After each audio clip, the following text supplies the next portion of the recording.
Teresita et Danilo Valdez sont rentrés du travail. C'était un samedi soir tranquille de fin de printemps. Ils s'attendaient à trouver leur fille, Justine, qui les attendait, mais la maison était silencieuse. Ils ont tenté de contacter Justine sans succès. La mère de Justine vérifie ses messages téléphoniques et réalise que leur dernier échange de messages était à 16h20 ce jour-là, quand elle a demandé à Justine de prendre du pain avant de rentrer à la maison. À ce moment-là, Teresita n'avait aucune raison de croire que cette simple demande serait leur dernier échange. Car ce qui s'est passé un instant après entrait non seulement Teresita et Danilo, mais aussi la nation irlandaise pour toujours. Si quelqu'un peut nous aider à la localiser, nous l'apprécierions beaucoup.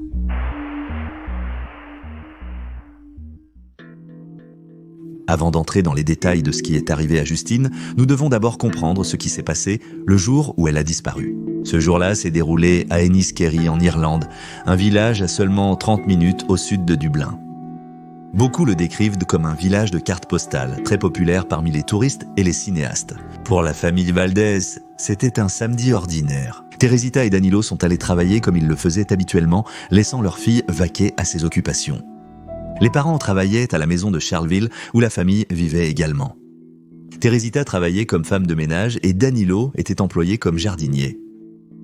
La famille Valdez avait déménagé en Irlande depuis les Philippines à la recherche d'une vie meilleure. Justine, leur unique enfant, les a rejoints en 2013 après qu'ils aient obtenu la citoyenneté irlandaise. Elle a rapidement adopté sa nouvelle vie, se consacrant à ses études, à son travail et à sa famille. Justine poursuit un diplôme en comptabilité à IT Talag.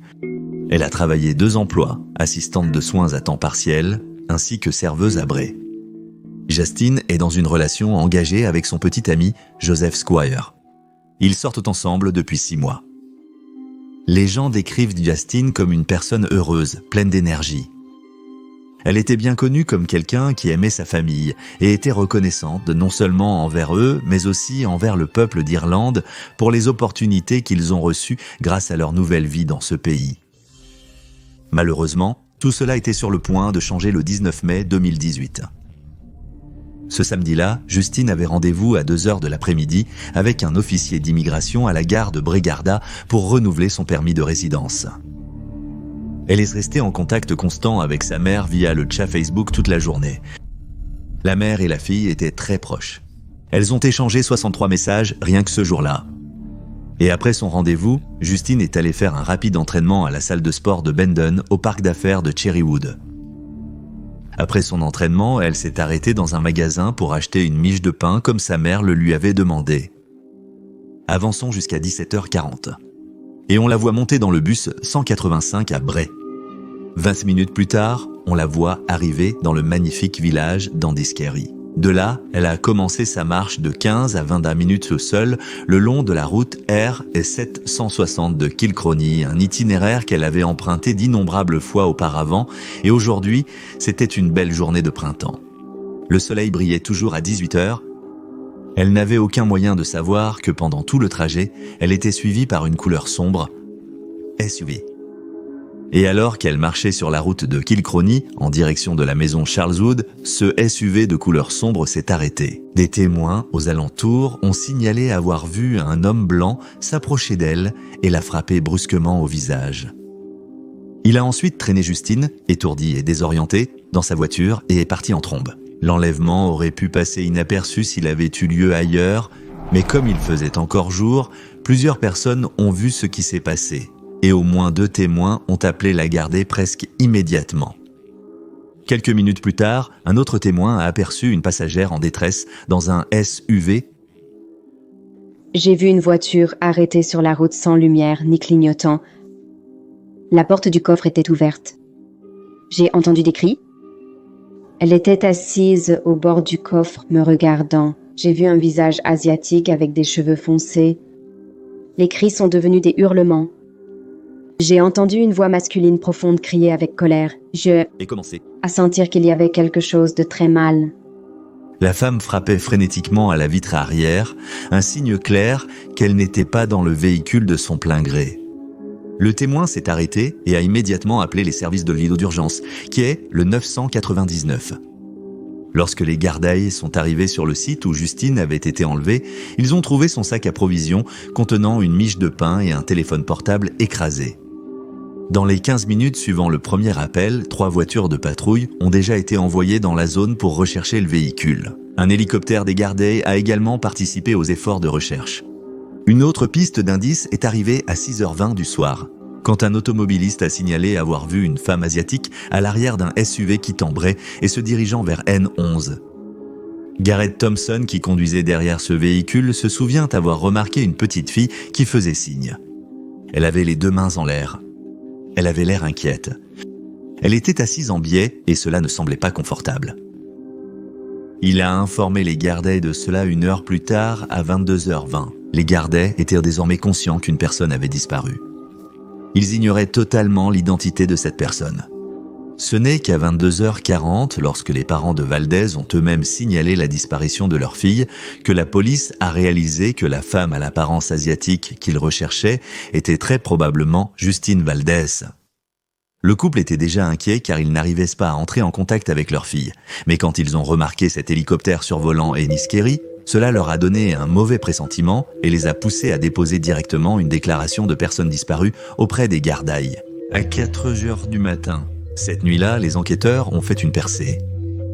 En examinant les images de vidéosurveillance autour de l'arrêt de bus de Dublin près du lieu de l'enlèvement, ils ont identifié le véhicule suspect. C'était un Nissan Qashqai et la plaque d'immatriculation 171480-204-19 était enregistrée au nom d'une femme nommée Nicola Hennessy qui vivait à Bray. Le gardien s'est précipité pour parler directement à Nicola. Elle leur avait dit que son mari, Mark Hennessy, avait pris leur voiture samedi et n'était pas encore rentré à la maison. Nicolas a contacté Mark par téléphone à 8h ce matin-là. Quand elle lui a demandé où il était, il a dit qu'il avait dormi dans la voiture sur le front de mer. Quand elle l'a poussé plus loin ou quand il rentrait à la maison, il a simplement répondu « bientôt ». Mark Hennessy, un quarantenaire, était signaleur sur des chantiers de construction. Lui et Nicolas ont 2 filles, à eux. Celle qui est née juste l'année précédente. Mark est décrit comme un homme de famille typique, d'âge moyen et de classe moyenne. Selon Nicolas, ce samedi matin-là, Mark est parti travailler à 7h30. Il est rentré vers 15h15. Une demi-heure plus tard, Nicolas a elle-même pris la voiture pour faire quelques courses. Elle est rentrée à la maison à 17h. À 17h25, Mark a quitté la maison prenant la voiture, disant qu'il allait boire un verre, probablement au pub local. Le gardien, je crois que c'est pendant cette période que Mark a enlevé Justine et n'est jamais rentré à la maison. Le gardien, j'ai vite appris que la vie de Mark était loin de l'image de l'homme stable, père heureusement marié et homme de famille qu'il essayait de projeter. En réalité, son mariage était au bord de l'effondrement. Il avait accumulé une dette significative et il utilisait des applications de médias sociaux comme Tinder pour rencontrer d'autres femmes et avoir des liaisons secrètes. Mais sa spirale descendante impliquait aussi des drogues. Il était un consommateur fréquent de cocaïne et il faisait de son mieux pour cacher tout cela à sa famille et à ses amis proches. Mais malgré tout, personne ne pouvait comprendre pourquoi Mark enlèverait simplement Justine. Les amis et la famille ne croyaient pas qu'il était une personne violente. En fait, ils le décrivaient comme calme et maladroit, mais pas d'une manière effrayante, un voisin serviable et un père normal. Tout cela a donc vraiment été un choc lorsque les Gardaï ont désigné Mark comme leur principal suspect dans l'enlèvement de Justine Valdez. Une percée est survenue lorsqu'un témoin, Christina Connolly, quittait son travail et qu'elle a repéré un véhicule qui correspondait au Nissan Qashqai. Agissant rapidement, elle a appelé les Gardaï et a fourni sa localisation. Elle a continué à suivre le SUV alors qu'il se dirigeait vers un parking de la zone industrielle de Cherrywood. Elle a dit « J'ai décidé de le suivre ». Il regardait dans son rétroviseur. Se rendant compte du danger potentiel auquel elle était exposée si elle continuait à suivre la poursuite toute seule, elle a pris la décision de s'arrêter et d'informer les Gardaï à la place. Elle a remarqué qu'il était très conscient qu'elle le suivait car il jetait constamment des regards dans son rétroviseur. Peu de temps après son appel, une unité de réponse armée des Gardaï est arrivée sur la zone industrielle. À 20h, les Gardaï avaient localisé le véhicule de Mark. Il y avait quelqu'un à l'intérieur, peut-être deux, peut-être Justine. Les gardés ont supposé que Marc était là et qu'il était armé et dangereux, alors ils se sont approchés du véhicule lentement, lui ordonnant de sortir, mais Marc a refusé. Marc semble avoir une lame de 10 cm ou 4 pouces dans sa main. C'est un couteau Stanley, puis, en un seul mouvement rapide, il se tranche le poignet gauche jusqu'au coude, saignant abondamment. Le garde a augmenté leur pression en lui criant dessus « Et police armée, lâche le couteau !» Un des gardes s'approche furtivement du véhicule et tente d'ouvrir la porte, mais elle est fermée à clé. Il commence alors à utiliser la force.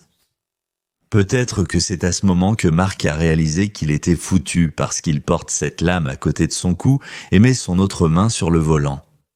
On ne sait pas ce qui s'est passé ensuite, mais il y a un coup de feu avec une lumière blanche brillante illuminant le parking et ensuite on voit Marc s'affaisser sur le volant. Les gardes procèdent ensuite à ouvrir la porte avant d'entrer, de sortir Marc et de le mettre au sol. Il est ensuite arrêté et on lui propose également une aide médicale. Un autre garde scrute attentivement l'intérieur du véhicule, en particulier les planchers, car il pensait que Justine pourrait être attachée. Malheureusement, ils n'ont pas de chance et Justine est introuvable. Les secouristes sur place travaillent dur pour maintenir Marc en vie et en même temps, les détectives le supplient de révéler où se trouve Justine. Il n'est pas clair si Marc était non réactif ou s'il a simplement refusé de répondre, mais il ne donne rien. La famille de Marc était en fait à proximité car ils avaient rejoint les efforts de recherche dès qu'ils avaient été alertés de la chasse à l'homme. Ils recherchaient à la fois Marc et Justine, espérant son retour en sécurité et également pour le bien-être de Marc. Mais ensuite, ils ont entendu ce coup de feu retentir au loin et ils ont couru frénétiquement dans la direction du son. À leur arrivée, ils ont aperçu de nombreux gardés, voitures et ambulanciers aux alentours. Ils se sont précipités, craignant le pire, espérant que Marc allait bien, mais un gardeil a dû les arrêter. Et puis, leur pire crainte est devenue réalité lorsqu'ils ont appris que Marc était mort à cause du coup de feu qu'ils avaient entendu plus tôt. Il a été déclaré mort à 20h38. Mais qu'en est-il de Justine ? Aucun signe d'elle dans la voiture. Et maintenant, avec la mort de Mark Hennessy, la Gardaí avait perdu sa meilleure chance de la retrouver. Ils se hâtent de chercher des indices pour retrouver Justine. Et s'ils étaient trop tard ? Mais ensuite, une percée, car l'un des Gardaí a découvert un morceau de papier taché de sang dans le véhicule. Les seuls mots lisibles étaient « Désolé » et « Château de Puck ». Le château de Puck est une tour fortifiée du XVIe siècle à Rath Michael, dans le sud du comté de Dublin. Aujourd'hui, c'est surtout une ruine. Le toit a disparu depuis longtemps. Seuls subsistent 4 murs de pierre en ruine. Mais cet abandon pourrait aussi signifier que c'est un endroit presque parfait pour cacher quelqu'un. La zone autour est une forêt dense, le genre d'endroit qui est magnifique en plein jour, mais qui donne des cauchemars la nuit. Les Gardaí n'avaient pas le choix. Ils ont passé au peigne fin chaque centimètre de la zone, espérant désespérément trouver un indice qui pourrait les mener à Justine. Puis, le lundi matin, le 21 mai, ils ont trouvé leur premier indice lorsqu'ils ont localisé son sac à main. Mais ce sentiment d'espoir fut de courte durée lorsque ce même jour, à 3h de l'après-midi, le corps de Justine a été découvert, caché dans un ajonc épais et une végétation dense. Son corps était raide et froid. Elle était morte depuis un certain temps. Les Gardaí pensaient qu'elle avait été tuée quelques heures après son enlèvement et laissée là pendant plusieurs jours. C'était le pire des scénarios et un véritable cauchemar. Pour ses parents, au cours d'une enquête pour déterminer la cause exacte de la mort de Justine, le docteur Linda Mulligan, une pathologiste qui a également pratiqué l'autopsie sur Justine, a rapidement présenté ses conclusions. Le docteur Mulligan a confirmé la cause du décès comme étant l'asphyxie due à une strangulation manuelle. Elle a déterminé que Justine est décédée le samedi soir, peu de temps après son enlèvement. Justine a subi des ecchymoses et des abrasions sur tout son corps, mais surtout sur ses cuisses et ses organes génitaux. Il n'a pas pu être déterminé de manière définitive si Justine avait été violée avant sa mort, mais il est très probable qu'elle l'ait été. Le rapport toxicologique a montré que Justine avait également de la cocaïne dans son système. Et les Garday pensaient que Mark l'avait forcé à prendre de la cocaïne ou que de la sienne avait fini dans son système d'une manière ou d'une autre. Le médecin légiste, le docteur Mira Cullinan, a qualifié la mort de Justine de profondément choquante et a déclaré qu'il était inconcevable de comprendre comment ses parents pouvaient ne faire face à la perte de leur unique enfant de manière aussi cruelle et tragique. Sur la base de leur enquête, les Garday ont présenté une chronologie des événements de ce jour-là. Mark Hennessy a quitté sa maison à 5h25 et s'est rendu au pub Ramblers Rest à Ballybrack. Il est entré, mais n'a rien commandé. Les gens étaient occupés par la finale de la FA Cup à la télévision, mais des témoins ont dit que Mark semblait agité.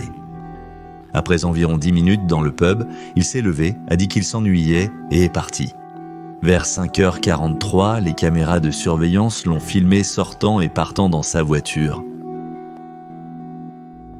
On pense qu'il a vu Justine marcher seule à Cherrywood après avoir terminé son entraînement au gymnase. Il a continué à la suivre et à la traquer, la surveillant alors qu'elle montait dans le bus 185. La vidéosurveillance du bus a confirmé que sa voiture le suivait tout le temps. Il a suivi le même itinéraire jusqu'à ce que Justine descende du bus.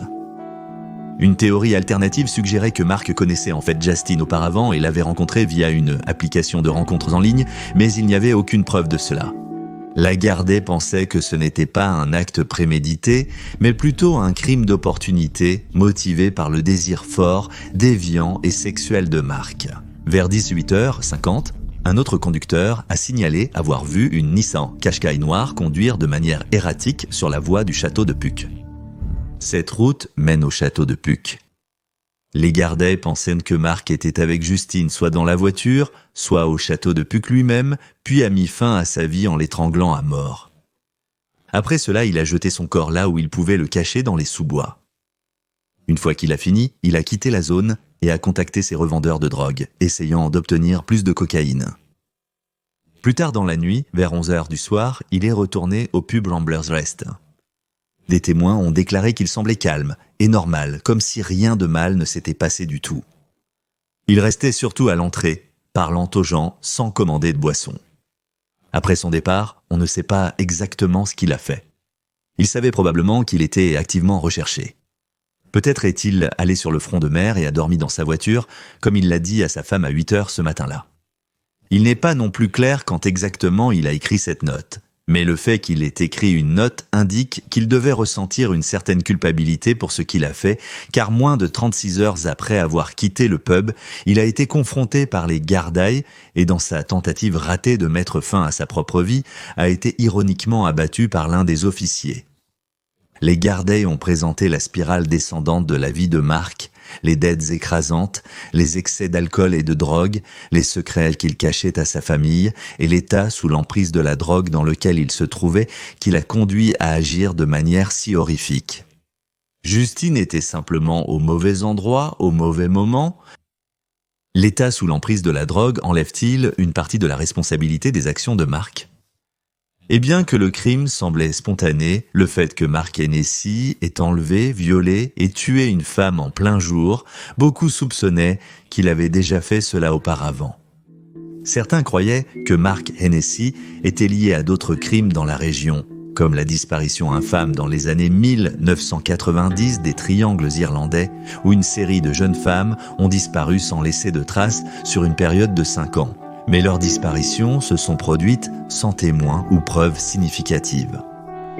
La Garday a analysé l'acide désoxyribonucléique de Mark, mais n'a trouvé aucune correspondance avec des cas antérieurs. Cependant, cela ne signifie pas nécessairement qu'il n'a jamais fait quelque chose de similaire auparavant. Avec Mark parti et personne pour l'interroger, il a emporté ses secrets dans sa tombe. Le corps de Justine a été rapatrié aux Philippines pour l'enterrement. Certaines sources disent que l'épreuve a eu un effet si profond sur eux qu'ils ont pris la décision de quitter le pays pour de bon. Ce n'est qu'après sa mort que ses parents ont trouvé une lettre que Justine avait écrite pour eux. Justine a exprimé sa gratitude envers ses parents pour lui avoir offert une vie si belle, pour l'avoir élevée, soutenue et pour avoir toujours été là pour elle. Justine, une femme, rentrant seule à la maison en plein jour, avec beaucoup de monde autour, vous n'auriez aucune raison de croire qu'elle serait en danger. Mais contre toute attente et malgré toutes les prévisions, c'est exactement ce qui s'est passé. La vie peut être très fragile et imprévisible. Ici Victor, je tiens à saluer rapidement nos membres de la chaîne. Merci de soutenir mon travail, je l'apprécie vraiment. Ceci est Anatomie des crimes. Veuillez aimer cette vidéo et vous abonner si vous ne l'avez pas déjà fait, et je vous verrai dans la prochaine. Passez une excellente journée les gens.